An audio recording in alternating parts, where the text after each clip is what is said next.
LPC को अगर वैसे देखा जाए तो एलपीसी कोई बहुत बड़ा मसला भी नहीं है। देखिए, साल में 2 बार हमारे यहाँ राजस्व विभाग जो है वो गिरदावरी करता है। हाँ जी। तो ये रेवेन्यू डिपार्टमेंट की एक जिम्मेवारी होती है कि आपके हर खेत में जाना है, खेत में जाके विजिट करना है कि यहाँ पे क्या लगा। तो जो पटवारी को मिला मौके पे वो उसमें दर्ज होना चाहिए, वो होता नहीं है। तो हमारी गिरदावरी में फिर हमें वॉलंटरली उनके पास जाना चाहिए। ऊना में वहां हमें क्वालिटी प्लांटिंग मटेरियल मिला, तो हमने प्रयास किया कि 3 लाख पौधे लगाए जाएं। 2 साल हमें एलपीसी लेने में लगे। तो शिवम ने भी एफर्ट्स किए होंगे एलपीसी के। शिवम ने वही तो एफर्ट कर रहा है बेचारा। वो उस बच्चे ने कोई ऐसा डीएफओ जहां हमने उसको भेजा वहां नहीं गया, और एक बार नहीं 10 बार गया। नमस्कार, आज हम एक बहुत ही महत्वपूर्ण व्यक्तित्व से और एक बहुत ही इंपॉर्टेंट इश्यू पे हम चर्चा करने लगे हैं। तो मैं ये बताना चाहता हूं कि आयुष मंत्रालय, भारत सरकार का ये जो नेशनल मेडिसिनल प्लांट्स बोर्ड है,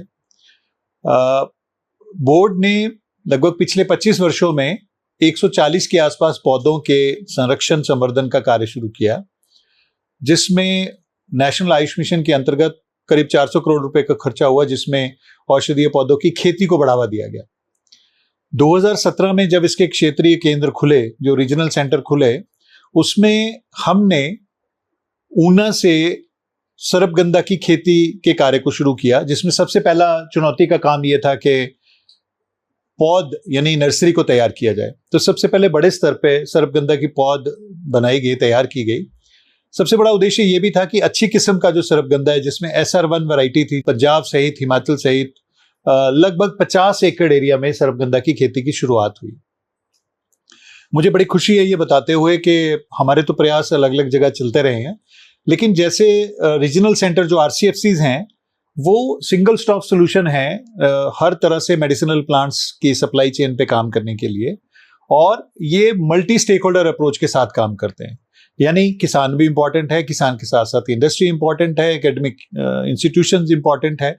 यानी जो भी व्यक्ति जिसका जड़ी बूटी से, मेडिसिनल प्लांट से जो सरोकार है, वो हमारे लिए हमारा स्टेक होल्डर है, हमारा हितग्राही है। इसी दिशा में मुझे फिर से ये बताते हुए खुशी हो रही है कि आयुष हर्ब्स ने, जो एक इंटरनेशनल इंडस्ट्री है, श्रीमद जितेंद्र सोडी जी हमारे साथ है। तो जितेंद्र सोडी जी ने सरपगंधा की खेती को आगे बढ़ाने और अंतर्राष्ट्रीय बाजार में उसको अच्छे मूल्य दिलाने के दृष्टिकोण से, संरक्षण संवर्धन के दृष्टिकोण से इन्होंने इस पे कार्य शुरू किया, और पंजाब के किसानों के साथ में सरपगंधा की बड़े स्तर पर खेती की गई। मैं यहाँ ये भी बताना चाहता हूँ कि ये जरूरी नहीं, मैं सिर्फ सरपगंधा की बात नहीं कर रहा हूँ। जितेंद्र सोडी जी, उनकी पूरी टीम और साथ में आयुष हर्ब्स ने और बहुत सारे पौधों के सिलसिले में RCFC के साथ काम किया है, चाहे वो रोडू के दूर दराज के क्षेत्र हों, जहां इन्होंने वहां के वाइल्ड ऊना में वहां हमें क्वालिटी प्लांटिंग मटेरियल मिला, तो हमने प्रयास किया कि 3 लाख पौधे लगाए जाएं। जो चर्चा करने जा रहे हैं वो बहुत ही चिंताजनक भी है और बहुत महत्वपूर्ण भी है, क्योंकि जितने भी साइटिस के शेड्यूल 1 और 2 के अंतर्गत जो पौधे वर्णित किए गए हैं, उनको अंतर्राष्ट्रीय व्यापार में ले जाने के लिए एक साइटिस का सर्टिफिकेट जरूरी है।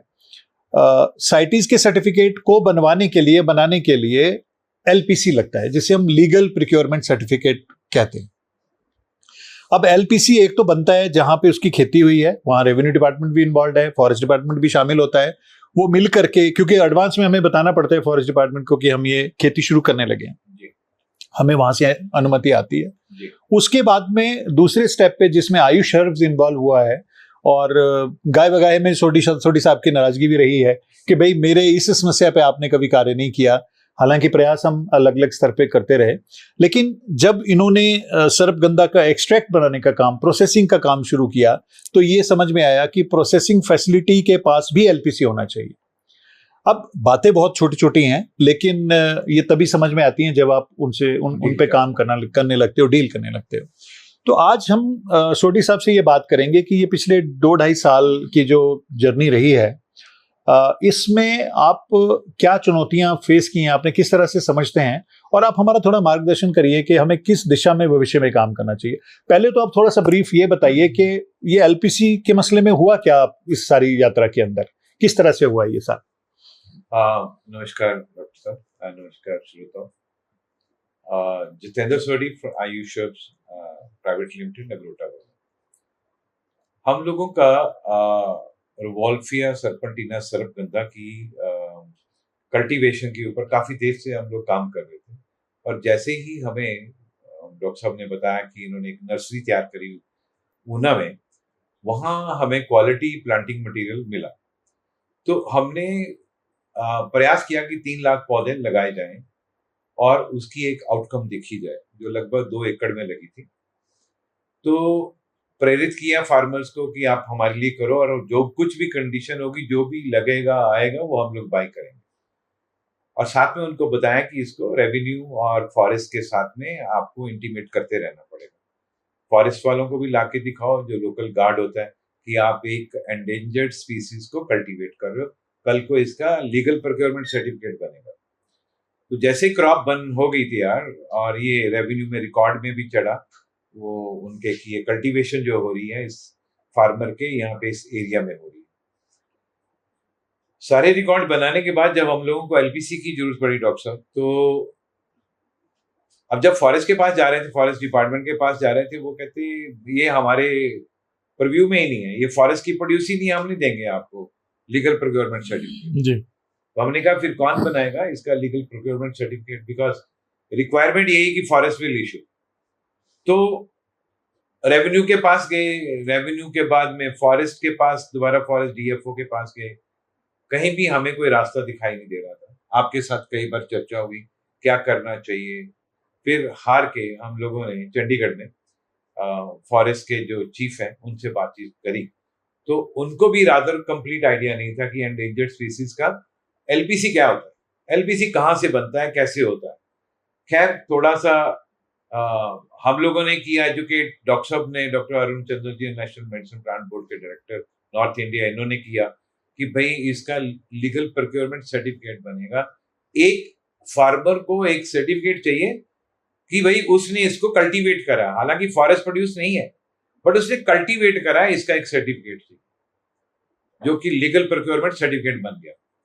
खैर काफी 1.5 साल की जद्दोजहद के बाद डॉक्टर साहब हमें आपकी एफर्ट्स, हमारी efforts, national medicine plant board की एफर्ट्स से हमें जाके एलपीसी बना जलंधर में, क्योंकि जलंधर के साथ में गांव है जो अंडर जलंधर फॉल करता है, डीएफओ जलंधर के अंडर। अब प्रॉब्लम जब हमने सेंटर को इनको भेजा कि हमें साइट्स का इशू, ये लाइसेंस सर्टिफिकेट इशू करें, तो साइट्स के लिए उनका हमें जवाब आया कि आपका एलपीसी ठीक है, आप कांटेक्ट हिमाचल से कर रहे हो, कल्टीवेशन हुई है पंजाब में, सेल हुआ हिमाचल में, आपको वहां का भी एलपीसी चाहिए जी। अब ये तो हमें आइडिया नहीं था, हमने सोचा एक ही एलपीसी चाहिए जो कल्टीवेशन का है।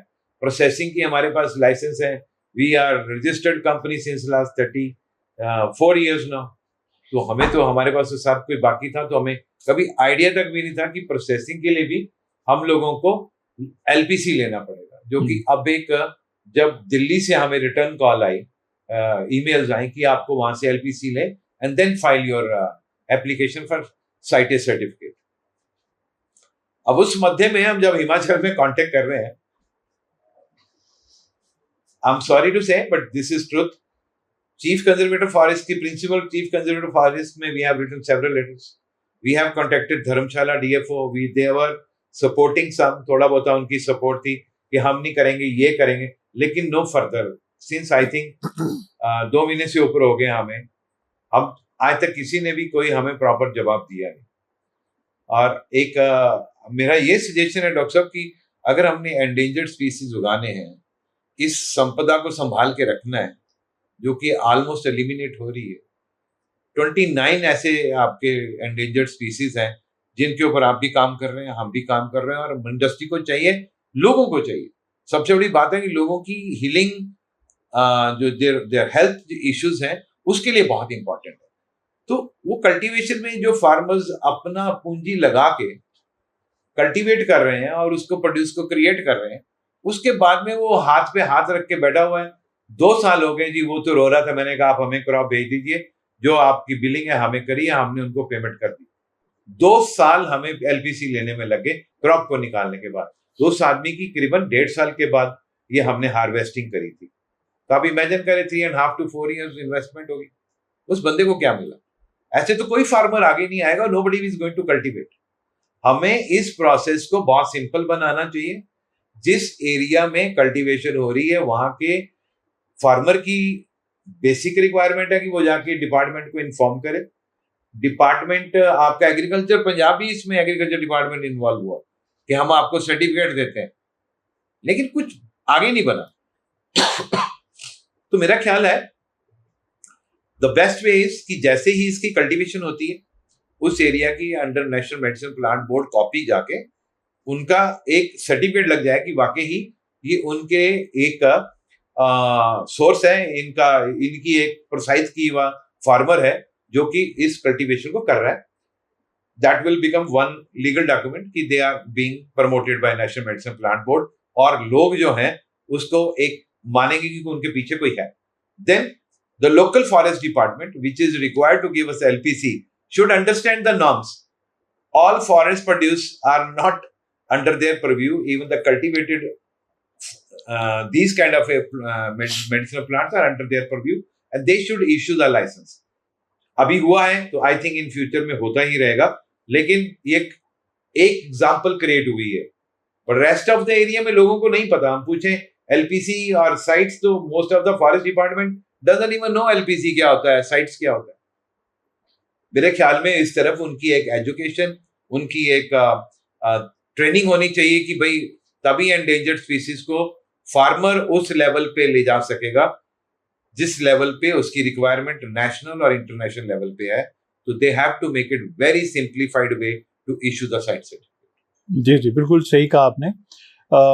जैसे जो करंट जो सर्टिफिकेट की जो डेवलपमेंट चल रही है, मैं उस बारे में अभी जो हमारी चर्चा हुई है मैं ऐड कर देता हूँ कि अभी हमने आपके पास बैठ करके हमने सबसे पहले चीफ कंजर्वेटर वाइल्ड लाइफ अपना पटेल साहब से बात करी है। तो उन्होंने हमें गाइड किया कि ये जो सर्टिफिकेट जो फैसिलिटी के अंदर आपको लेना है वो वाइल्ड लाइफ डीएफओ हमीरपुर के एरिया में फॉल करता है। तो हमने उनको संपर्क करने की कोशिश की है। तो मुझे लगता है कि आपकी इस मांग का और इस जरूरत का अंत हो जाएगा। डीएफओ वाइल्ड लाइफ के पास आपको अपने यहाँ प्रोसेसिंग में एलपीसी मिल जाएगा, मिल जाना चाहिए।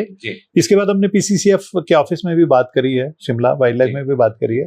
तो मुझे आशा है कि इस समस्या का हल तो निश्चित रूप से हो जाएगा।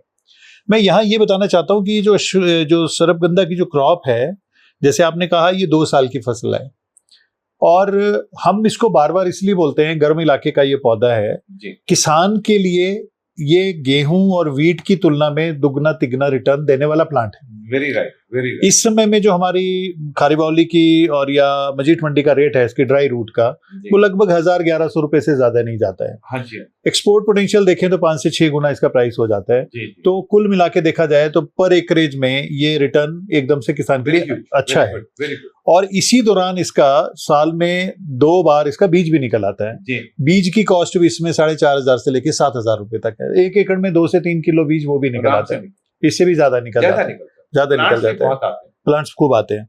तो इस दृष्टिकोण से मुझे लगता है कि आपने जिस पेशेंस के साथ में इस सारे प्रोसेस को किया है, हम इसको आगे बढ़ाना चाहेंगे निश्चित रूप से।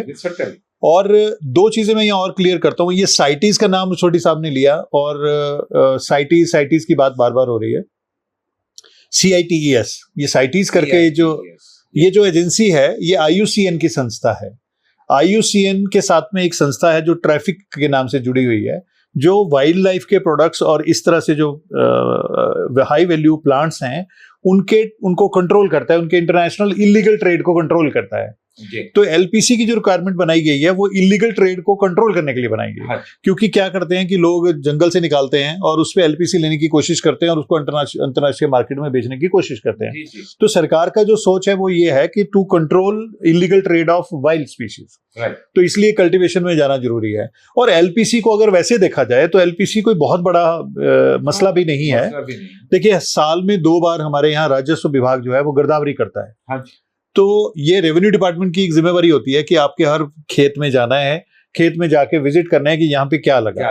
तो जो पटवारी को मिला मौके पे वो उसमें दर्ज होना चाहिए, वो होता नहीं है। तो हमारी गिरदावरी में फिर हमें वॉलंटरली उनके पास जाना चाहिए कि भाई हमारा जो क्रॉप हो रही है उसको आप दर्ज करिए। तो राष्ट्र के लिए ये इसलिए भी इतना जरूरी है कि हमें पता तो लगे कि हमारी प्रोडक्शन क्या क्या हो रही है जी। नहीं तो यहाँ बैठ के कमरों से ही सारे ये डाटा बनते हैं। हाँ जी। उस दृष्टिकोण से भी जरूरी है। लेकिन जितने भी हमारे हिमाचल के लगभग 56 ऐसी औषधि पौधों की प्रजातियां हैं जो हमारे लुप्त प्राय और लुप्त होने वाली कैटेगरी में शामिल है RET में, जब भी हम उनको लगाएं, अब जैसे कूट का केस है, कुटकी का है, बन ककड़ी का है, जिनकी अंतर्राष्ट्रीय मांग में अंतर्राष्ट्रीय मार्केट में मांग भी है, लेकिन उनका संरक्षण या कल्टीवेशन डिफिकल्ट भी है। तो ऐसे में हमें उनकी खेती करने से पहले वन विभाग को सूचित करना बहुत जरूरी है। उनके सूचना में रहेगा, उनके रजिस्टर में दर्ज रहेगा, उधर से पटवारी के पास दर्ज रहेगा, तो LPC बनाने में हमें किसी तरह के लिए सिर्फ इतनी आवश्यकता है। नहीं, हमने किया था ये फॉलो, बिल्कुल ठीक है। फ्रॉम द डे वन, क्योंकि आपसे बातचीत हो रही थी तो आपने गाइड करा था। मुझे भी नॉलेज था इस चीज का, क्योंकि मैं भी काफी देर से इस इंडस्ट्री में हूँ, कि हमें पहले फॉरेस्ट को भी इन्फॉर्म करना पड़ेगा, लोकल रेवेन्यू पटवारी को भी इन्फॉर्म करना पड़ेगा। तो वो गार्ड और लोकल पटवारी की गोदावरी में है, और गार्ड के पास भी रिकॉर्ड था कि इन लोगों ने कल्टीवेशन करी है। जी बिल्कुल। तो आई थिंक वो करने के बावजूद भी डॉक्टर साहब, जैसे आप कह रहे हैं कि मैं फार्मर्स को, अगर हम लोग एक ये ऑफिसों के ये जो DFO ऑफिस और ये जितने भी रहेंगे, अगर वो उधर चक्कर लगाने के लिए छोड़ देंगे, एक भी फार्मर फ्रंट पे नहीं आएगा। बिल्कुल ठीक है। और इसकी आपने जैसे इसकी कैलकुलेशन बताई कि ये लगभग आपके जो क्रॉप्स हैं ट्रेडिशनल, आपके वीट एंड बाजरा और चावल की जगह पे, उसकी लगभग 5-7-8% मल्टीफोल्ड इसका जो बेनिफिट है, ये फार्मर समझता है, करना चाहता है, लेकिन ये डिफिकल्टियां देखने के बाद कोई भी आगे नहीं आएगा। जी। आप ठीक कह रहे हैं कि उसको इंटीमेशन देनी चाहिए। पटवारी के पास पटवारी नहीं आते, उनके हिसाब से यहाँ इस वक्त झोना ही लगा है, यहाँ पे वीटी लगी है, उसको बताना तो पड़ेगा जाके भी ये मेडिसिनल प्लांट लगे हुए। वी आर डूइंग इट, हमारे फार्मर्स कर रहे हैं, लेकिन सिर्फ प्रॉब्लम वही आ रही है कि अल्टीमेटली हम लोगों को इतनी डिफिकल्टी है। एक फार्मर जो पढ़ा लिखा भी इतना नहीं होता, जिसके रिसोर्सेज भी इतने नहीं होते, वो उसने पैसा लगा दिया, उसके बाद वो इंतजार कर रहा है कि उसकी जो क्रॉप को लिया जाए। हम ये कह रहे हैं जी आगे अभी ये बना नहीं, हम लेंगे नहीं, दैट इज रॉन्ग। तो वो एक बहुत ज्यादा फियर फैक्टर क्रिएट होगा। सर इसमें ना एक चीज और हम ये लास्ट में ऐड करना चाहता हूं मैं, कि देखिए अभी जो जमाना है, अभी जमाना है प्रिसीजन एग्रीकल्चर का। That's right. तो हमारा जो IT है, हमारा जो सैटेलाइट है, हमारा जो जितने भी टूल्स हैं, अगर एज इंडस्ट्री आप यूज कर सकते हैं, तो अगर हम प्रिसीजन एग्रीकल्चर टूल्स को यूज करें तो हम रियल टाइम ट्रेसेबिलिटी स्टैब्लिश कर सकते हैं। और मुझे लगता है कि रियल टाइम ट्रेसेबिलिटी में साइटीज भी तैयार होगा, ट्रैफिक भी तैयार होगा, और तो हम इस दिशा में भी कुछ प्रयास करते हैं। तो मुझे लगता है कि अगर आयुष हर्ब्स अगर थोड़ा इनिशिएटिव लेता है तो हम आपके साथ इस विषय में आगे काम बढ़ाने के लिए तैयार हैं, ताकि किसान जो है कम से कम उसको तकलीफ ना हो। सर हम इतना ज्यादा इस चीज को प्रोपोगेट करना चाहते हैं, इसकी ह्यूज डिमांड है, और भी एक बार हम तो अभी सरफ गंदा कर रहे हैं जो, और नहीं आपकी काफी मीट्रिक टन्स के हिसाब से डिमांड हमारे पास आपने भेजी है। अश्वगंधा बहुत बड़ी डिमांड है, बहुत बड़ी डिमांड, खूब सारी डिमांड है इन चीजों को। एक तो पंजाब की थोड़ी सी लैंड भी पोल्यूटेड हो चुकी हुई है, लोगों को 3-3 साल हम अब कुछ करने नहीं दे रहे ताकि लैंड जो है वो ऑर्गेनिक बने। तो मतलब दे आर रेडी, वो थक चुके हैं ये स्प्रे वाली क्रॉप्स को क्रिएट कर करके। दे वांट थोड़ी सी एफर्ट्स में ज्यादा इनकम हो जाए, उतनी हो जाए जितनी वो करें। तो आपका ये बहुत अच्छा आइडिया है कि थ्रू सैटेलाइट अगर हम ट्रेसेबिलिटी क्रिएट कर लें तो कोई भी इनकार नहीं कर पाएगा, कोई डिपार्टमेंट नहीं बता पाएगा, क्योंकि that will be a document, ऐसा कुछ करके।